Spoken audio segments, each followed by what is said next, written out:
As of this past week, my mother has now lived here in Cleveland for a year in assisted living.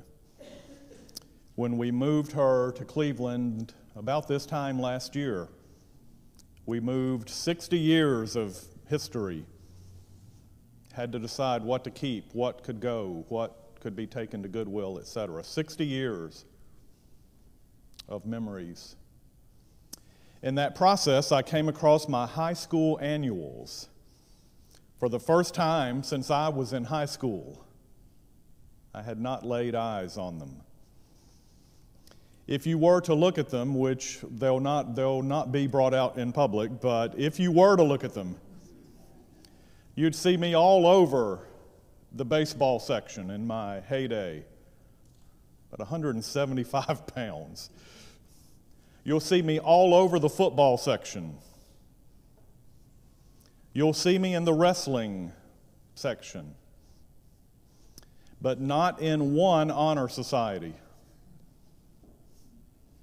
Nowhere near the Beta Club. Nowhere near the school council. Not even the Spanish club, and I took 2 years of Spanish in high school.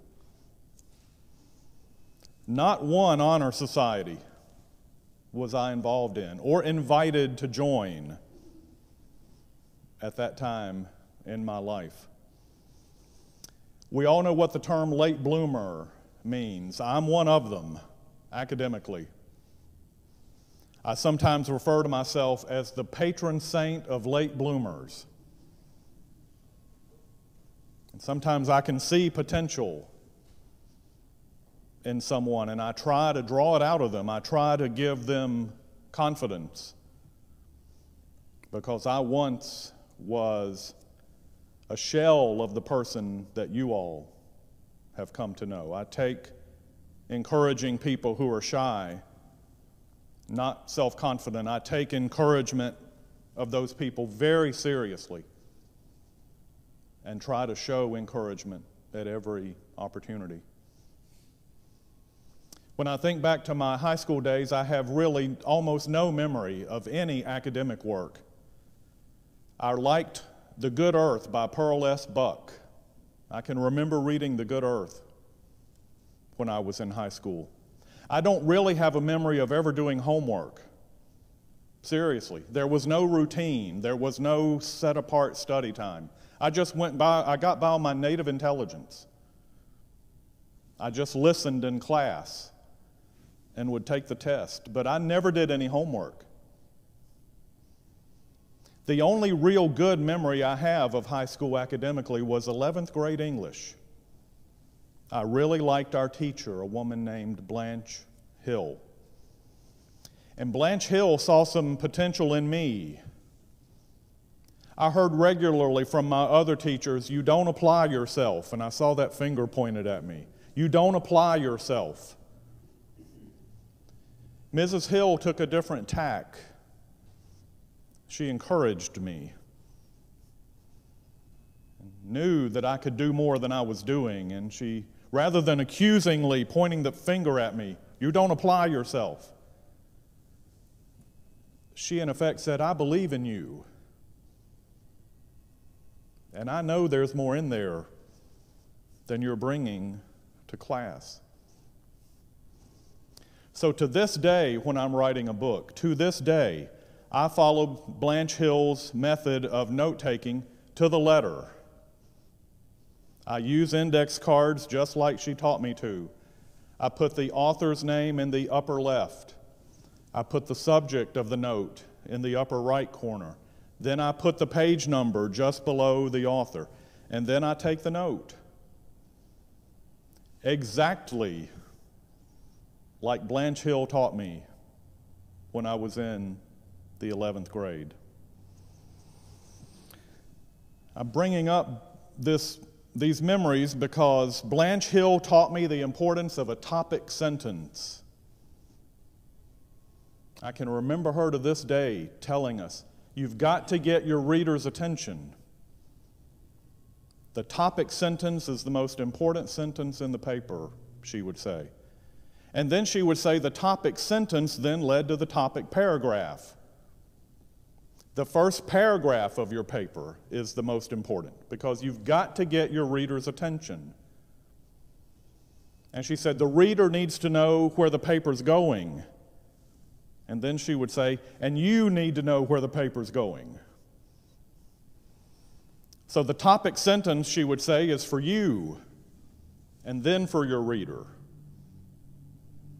The topic paragraph is for you to know what you're saying, and then it will guide the reader as to what you're saying. Of all four canonical gospel writers, John is the only one who chose to introduce his book with a prologue. We call verses 1 through 18 of chapter 1 of John the prologue. And in the prologue to John may be the greatest topic sentence ever written. In the beginning was the Word, and the Word was with God, and the Word was God. In all seriousness, maybe the finest topic sentence ever written. Think of what's packed into one sentence. In the beginning is a clear homage to Genesis. John is saying in the topic sentence, what you're about to read is as important as Genesis. In the beginning was the Word. And even in translation, the W is always capitalized. The Word, the Logos. In Greek thinking, the Logos was the organizing principle behind everything. In the beginning was the Word, the organizing principle of everything. And the Word was with God. We get the co-eternity of the Trinity in John's topic sentence. And the Word was God. We get the co-equality of the Trinity in John's topic sentence. Blanche Hill would give John an A+, I'm certain. In the beginning was the Word. The Word was with God. And the Word was God. That topic sentence leads to the topic paragraph, the rest of the prologue. The prologue to John's gospel is a roadmap to the entire gospel. Everything that John will say in the remainder of the letter, the gospel, is previewed in the prologue. The prologue builds to verse 14. And the Word became flesh and lived among us, and we have seen His glory. The glory is of a Father's only Son, full of grace and truth. The topic sentence leads to the topic paragraph, and the topic paragraph reaches its height in verse 14. And the Word became flesh, Christmas, the incarnation, and lived among us. And we have seen His glory, Epiphany. The glory is of a Father's only Son, full of grace and truth.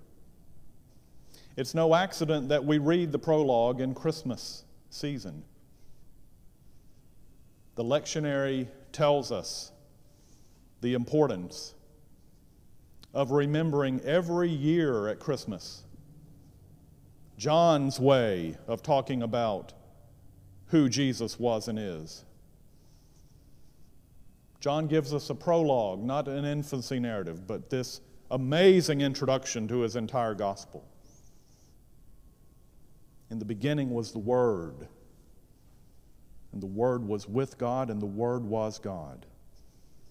And the Word became flesh and lived among us, and we have seen His glory, the glory as of a Father's only Son, full of grace and truth. And then John adds in that topic paragraph, from his fullness we have all received grace upon grace. If someone were to ask us, tell me the essence of the gospel, one way to answer that question would be to point that person to the prologue of John's gospel.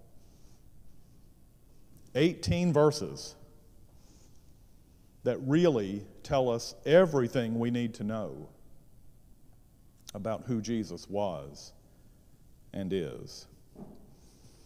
I conclude with this very short observation. Slowly but surely, in our culture, the decorations will begin to come down. In some places, they already are. I'd like to fight that, but it's a little like City Hall. I'm not on the committee that gets to decide when the lights come down. Just because the lights will be coming down over the next few weeks, though, doesn't mean we have to stop our celebration of the Incarnation and of the Epiphany. We can continue to celebrate. The Word became flesh and lived among us. And from His fullness we have all received grace upon grace. Amen.